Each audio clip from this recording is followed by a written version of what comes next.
and the facts are very clear. Okay, so the first fact is by way of reminder, how did we get here? Why is Washington tied into a knot right now? Well, I became Speaker almost 2 years ago, and I was frustrated, as most rank-and-file members of Congress are, frustrated about how Congress really doesn't work that well for the American people. That's why people are frustrated about it. We don't spend money responsibly here. We haven't for many years. And the reason for that is because typically, for the annual funding of the government, it's done in a back room. Literally, there's a deal made by the top 4 leaders in Congress, and that's hoisted upon the members, usually at the end of the year, right before a holiday, in an omnibus spending bill. Sometimes the bills are thousands of pages long, and it's always said that few members have fully read it or understood it. That's largely true because they weren't involved in the process.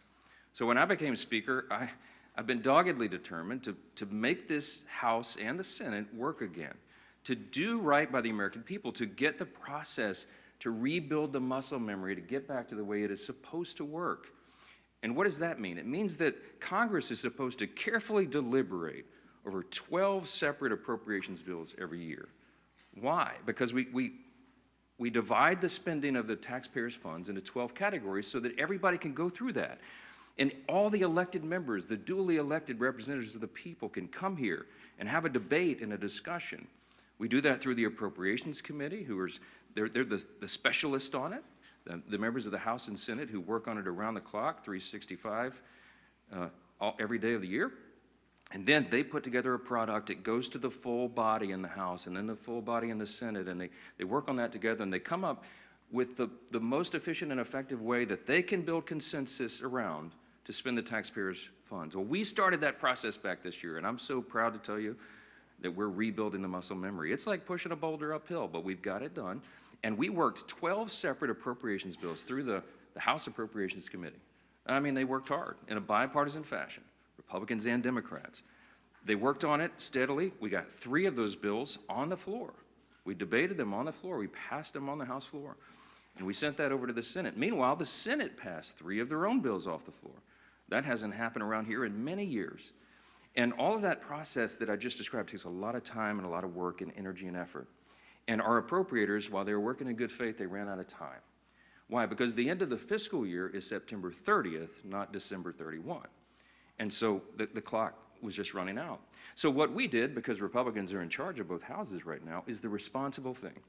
Leader Thune in the Senate and I in the House, we sat down with our appropriators and we said, let's come up with a simple stopgap measure to keep the lights on and keep the government open so that appropriators can finish this very healthy process for the people they represent.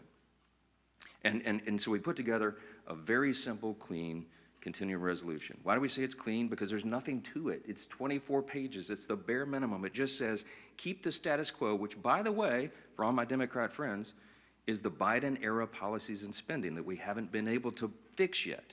We're in the process of getting appropriations done to repair all that, but we needed more time to do it. So in a bipartisan fashion, Democrats and Republicans got together and said, you know what? Fine, let's extend this until November 21st. The Democrats in the House agreed to that. That was the date. We put that bill on the floor. We passed it out of the House in bipartisan fashion.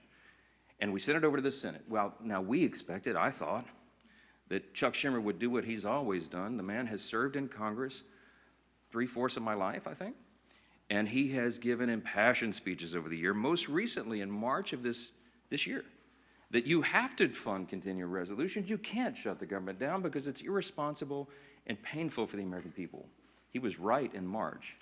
He is not right today, which leads me to fact number 2. Fact number 1 was how we got here. Fact number 2 is why are we in this mess? Why did Chuck Schumer change his tune, and why is he now saying exactly the opposite of what he said 6 months ago? A picture's worth 10,000 words, okay? This is a copy of the Washington Examiner. Zoom in on that, all right? If you can't see this at home, I just had this on my desk on a big stack, and I found it. This is published March of 2025, March 26 exactly. It's a picture of Chuck Schumer looking very upset, very angry, walking out with a box, and all the House Democrats depicted their character, saying that he's an enemy of democracy. Why is he an enemy of democracy? Because the far left base in the Democrat Party has turned on Chuck Schumer because he did the responsible thing, get the lights on. Why? because they want him to show a fight against President Trump.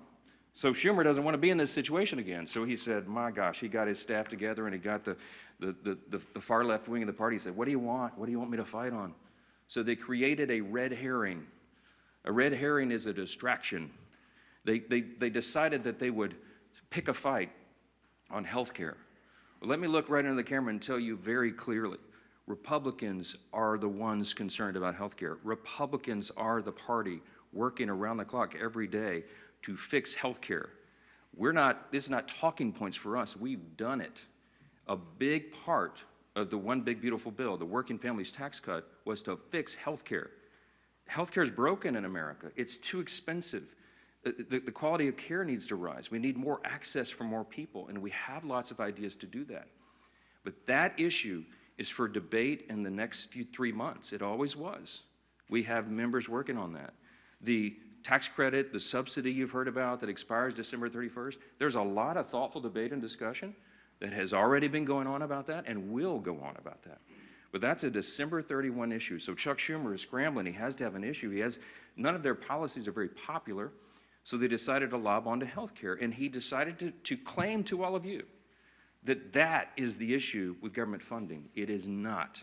Those are two totally separate things. The clean continuing resolution would simply keep the lights on so that the members in the House and Senate can have those debates on health care. We were always planning, and we have lots of ideas on the table on how to fix it, but we don't yet have consensus on it because it's very complicated. We have time to do it. The month of October is a critically important time for us to get the House and Senate working on that very issue, but they're delaying it because they needed a red herring. So in his desperation, we get to fact number 3. In his desperation, they decided to create the red herring. They decided to claim that this is all about health care, which the September funding issue never was. That's a December policy issue. He tried to create it as a September funding issue. And in his desperation, they hastily filed an outrageous counter-proposal. It is a wild wish list of big government liberal nonsense that we can't do. Their priorities that they crammed into this. Now remember, a simple 7-week stopgap funding measure, the CR, that we passed out of the House in bipartisan fashion was sent over. And Chuck Schumer filed a counterproposal. Now this is his words, not mine. These are not Republican talking points. These are the facts. 2 exhibits real quick, as I've shown you before. This is page 57, an excerpt of his bill, section 2141, where you see that right there that they want to repeal the health subtitle of the Big Beautiful Bill. The One Big Beautiful Bill, the Republicans got signed into law July 4th. The Working Families Tax Cut, we're so proud of that because it has so many amazing things for all the American people, a marquee piece of legislation. But among the most important were the reforms that we did to health care. Why? Because Medicaid, for example, is broken. Medicaid doesn't work well. It's underfunded and it was full of fraud, waste, and abuse. And we took our opportunity to fix that, and we did. So what did we do? We went into Medicaid and we said, we got to stop the waste and abuse. We got to make sure that illegal aliens are not on Medicaid. Medicaid is intended for U.S. citizens only, not illegals who break our law and come over the border. And we've got to make sure that young, able-bodied men who do not have dependents are working and not riding the wagon.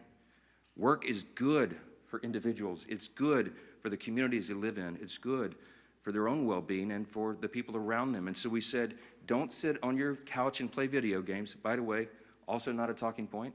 There was an AEI study, I think one of the organizations that polled this, and most of these young men who are not working are sitting around literally playing video games. Get back to work. So we put that in the law. And the big thing was making sure that an estimated 1.4 million illegal aliens are no longer riding that wagon either. Why? Because Medicaid had to be strengthened. Medicaid is intended for the elderly, the disabled, and young pregnant women, as I use an example, who are in difficult situations. They need the resources desperately, but the resources are being drained by people who were never intended to be there. And so Republicans got busy and fixed it. We put it in the Big Beautiful Bill. So, back to fact number 3, I guess I'm still on. Chuck Schumer files a counterproposal and says, we want to reverse all that. Well, among the effects, among the things that he would reverse is putting illegal aliens back on the program. Don't take my word for it. Look at the evidence. Over here at Exhibit B. This is the list of the actual provisions that would be reversed if Chuck Schumer's language was voted on and passed. Among those, it would end, see, these are the provisions, the Working Families Tax Cut Act, these are the provisions of our bill that did each of these things. We ended Medicaid funding for most non-citizens. They would reverse that, and it would cost American taxpayers, hardworking Americans, an estimated $6.2 billion. And you see, you just go down the list. The California loophole, you know what they did in California? Gavin Newsom and the team out in California? They expanded Medicaid to cover all able-bodied illegal alien adults. These men who could be working or whatever, I mean, they're not even citizens, never intended by Congress. They put that on the tab of the taxpayer. And so we reversed it. Chuck Schumer would repeal that. He would repeal those repairs, and this is what it would cost you. Do the math. I won't go through each line, but it's on the website, speaker.gov. You can pull this up.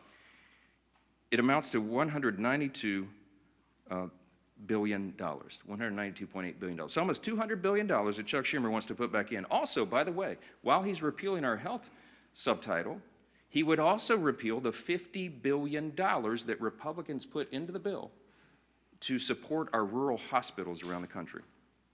Why would Chuck Schumer do that? Because he's desperate for political cover. Let me keep going on this.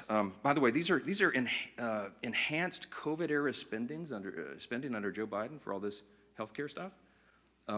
It was stolen, fraud, waste, and abuse, rife throughout the programs, and we fixed it, and they want to reverse that.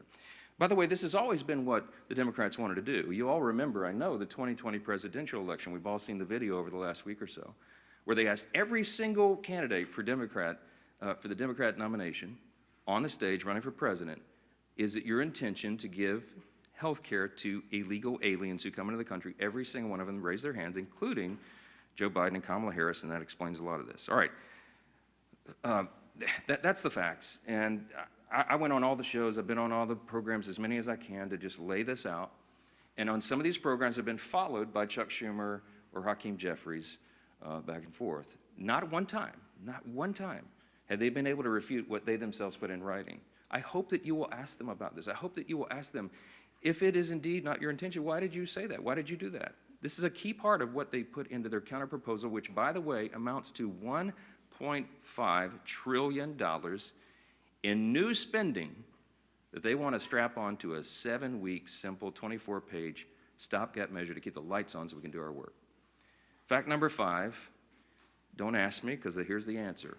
Why aren't you negotiating? There's nothing for us to negotiate. The House has done its job.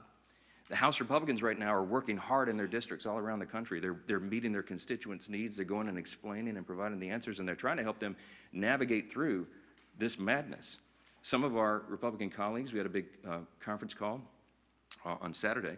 Many of them are working throughout. They're making trips to all their rural hospitals in their district to help them navigate and access this fund that Chuck Schumer is trying to take away.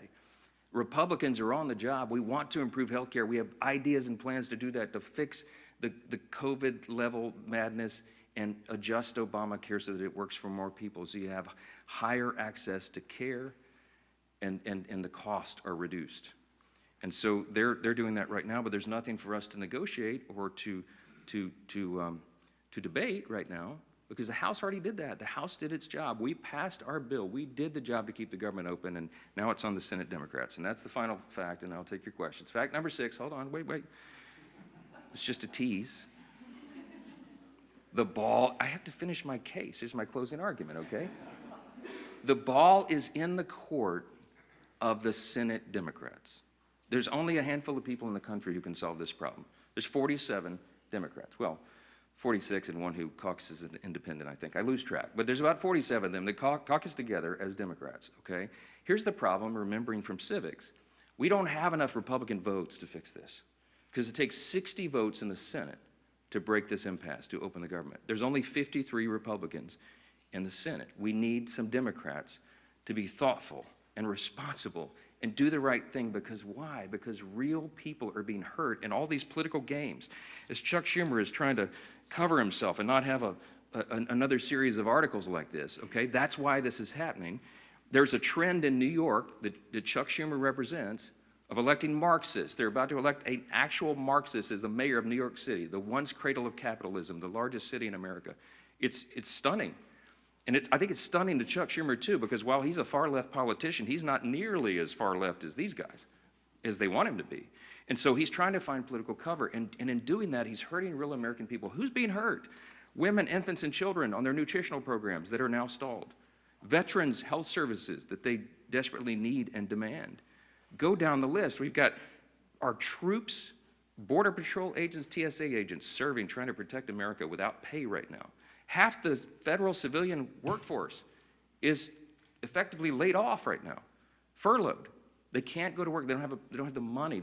Chuck Schumer, for political cover, decided to turn off the funds, and real people are getting hurt. FEMA services. I keep saying this because I live in a hurricane state. We're in the middle of hurricane season, and flood insurance policies cannot be renewed or purchased right now because Chuck Schumer's playing political games. This is real pain for real people. I can go on.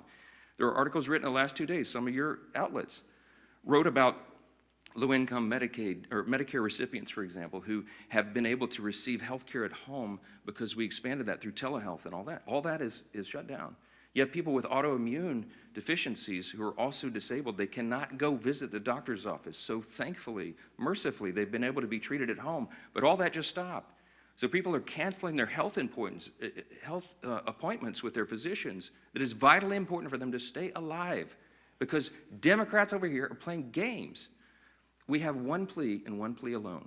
We need a handful of Democrats to stop the madness, reopen the government so that we can get to these critical debates about the year-end policy decisions with regard to the further reforms to health care. Plain and simple, that's where we are. That's the facts, and everybody can draw their own conclusions. Don't listen to the words of politicians. Look at the actual evidence and the facts, and I think the case is very clear. Yes, sir, because you're standing up. Go ahead. Jeffrey just challenged you to debate on the House floor today. Do you see yourself debating him, or would you? When the poll says that about 13% of the people approve of your messaging, then you make desperate pleas for attention, and that's what Hakeem Jeffries has done. Look, my friend Hakeem had his shot. We debated all this on the House floor, as you know, before we passed our bill. He spoke for 7 or 8 minutes. He had all of his colleagues lined up. They gave it their best shot, and they argued, and they stomped their feet and screamed at us and all that. And still, we passed the bill in bipartisan fashion and sent it over to the Senate. The House has done its job. I'm not going to let Hakeem try to pretend for these theatrics. I mean, this is a Chuck Schumer decision. The ball is in the Senate's court now. The House has done this. We don't need to waste time on that nonsense. Those debates have been had. Hakeem is a friend and a colleague. I respect him, but we all know what he's trying to do there. Yes, sir. So are you just out until the Senate votes in CR? I'm anxious to get my folks back. And look, I want to bring the House back into session and get back to work, but we can't do it till they turn the lights back on. We need Chuck Schumer to reopen the government, and as soon as he does that, we'll bring everybody back here. Yes, back row. Yes, sir. Why not call the House back into session? Because with respect to what you said at the start about the importance of passing funding bills, there are still 9 funding bills to pass in the House. Yeah, well, we've passed them through the House committee. They're out of committee, and we'll get them on the floor. And the appropriators have been working, and they are working as we speak, on trying to figure out which packages of bills we can move to the floor next. And there's some really good discussion that's been had. I myself have spoken to Democrat appropriators on the other side about these things and our commitments to move that and do it. I'll tell you, this is not some sort of confidential thing. I had I think a fruitful discussion with Senator Patty Murray about 2 days ago, a day or so ago. And I told her it is my full intention that if we break this impasse and we put these bills together, we have 3 of them in conference committee right now. Whatever the conference committee comes up with, I will put on the floor. I'm ready to go. But we've got to open government up so that they can move to that next level so that conference committee can get that work done. That is small d democracy at its best. You get R's and D's, everybody in the room, and they hash it out, and whatever that final product is, we will move through the process. So we need to reopen government to do that. Yes, sir. Mr. Speaker, I know your intention is that these subsidies don't end until the end of this calendar year. Do you disagree with the Democrats' position that these insurance companies are setting their premium rates now and that people are going to have to make open enrollment decisions in the very near future? Yeah, Yeah, they've been saying that some of the insurance companies will be sending out notices in early November. The last time I checked, it's October 6th. We have the entire month of October. We'll stay here around the clock to work through all these things, but we have to get government open again to do it. They're trying to obscure the issue. We are talking about a simple funding measure that the Democrats themselves have voted on over and over and over. Chuck Schumer, they voted on it 13 times during the Biden administration. This is the exact same thing that was on the floor in March when Chuck Schumer, I should have brought his video and let him give you the speech of why it was so important to pass it. Nothing has changed except the politics. So that's a political issue that they're trying to make out of it. Yes, ma'am. Johnson, thank you. You mentioned that there is no negotiation to be had, but you also acknowledge that funding the government has to be bipartisan. So is the only way out of this for Democrats to completely drop their demands? Is there anything that Republicans are willing to give? And have there been any conversations? It doesn't even seem like the two sides are talking. I'm so glad you asked the question.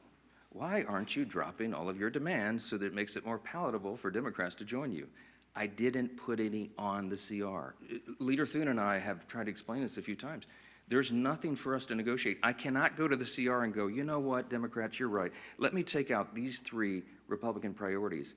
I didn't add a single Republican policy or priority or preference to the CR. It is 100% totally clean. It is an exact status quo replica of what we're doing right now, which again is Biden-era policies and spending levels, to our great chagrin, but in good faith. I presented that because I didn't want to play games. We are responsible. We're not going to shut the government down for people who desperately need these services and all these things that I've said are stalled. And so we didn't, no gimmicks, no tricks. There's nothing that Leader Thune and I can go to Chuck Schumer and say, you know what, okay, we'll pull this off. Would that make it better? No, I don't have anything to give. I didn't put any of our priorities on the spending measure because, again, all we're trying to do in good faith is get 7 more weeks to finish that appropriations process that we've been all so excited about. Jake. Who will, if you're not able to extend these subsidies, which is a possibility, it seems, who will own the political impact from that if health insurance does go up 200%? That's putting the cart like a mile in front of the horse. Look, I believe that the subsidy issue, that's the December 31 issue, is a complicated one. It hasn't worked well. It's filled with abuse. We have a lot of ideas on how to improve upon it if indeed it goes forward. And I mentioned yesterday, there's 535 members when you count House and Senate, and there's probably 400 different ideas on how to fix that. But we need the next couple of weeks to have those vigorous, deliberate debates, which is how the process is supposed to work. So I'm not going to forecast how that comes out, and neither could any of you, because those debates haven't been held yet. And that's kind of the irony, because Chuck Schumer is saying something that he knows isn't true. He's saying, oh, you guys snap your fingers. You and Leader Thune go in the back room and tell us how that's going to be resolved today so we can reopen the government. That's impossible for me to do. I have to have the input of all of our members so that they can figure that out. So that's part of the process. Last one. Yeah. Speaker, can you just talk a little bit about your reference to a conversation you had with Senator Murray? Have you been personally lobbying any Senate Democrats to switch their votes in support of the CR? No, they haven't exactly been ringing my phone off the hook, okay? I'm open, always have been, for dialogue with anybody about that, but I think she wanted an assurance from me that what I'm saying is true and that we have every intention of moving the appropriations bills, and I said, yes, ma'am, of course it is. I say the same things privately that I say publicly. We are consistent, and that's why it's easy for me to stand up here and share the facts. When the simple truth is on your side, you have nothing to hide from. I'm just presenting this to the American people. This is the fourth time we've done that. I hate to drag you all out and go through all the details, but I've got to put on the case over and over because repetition apparently is the key to this. People are starting to recognize this is not a Republican shutdown. It is a Schumer Democrat shutdown. Again, why? Because they needed political cover. It's shameless. It is sad. Real people are hurting, and it needs to end. They'll have another opportunity this evening, and I sure pray, and I hope you all will, that a handful of additional common sense people on the Democrat side will change their votes, reopen the government, so we can get back to all these issues as we desperately want to do. Thank you all so much for being here.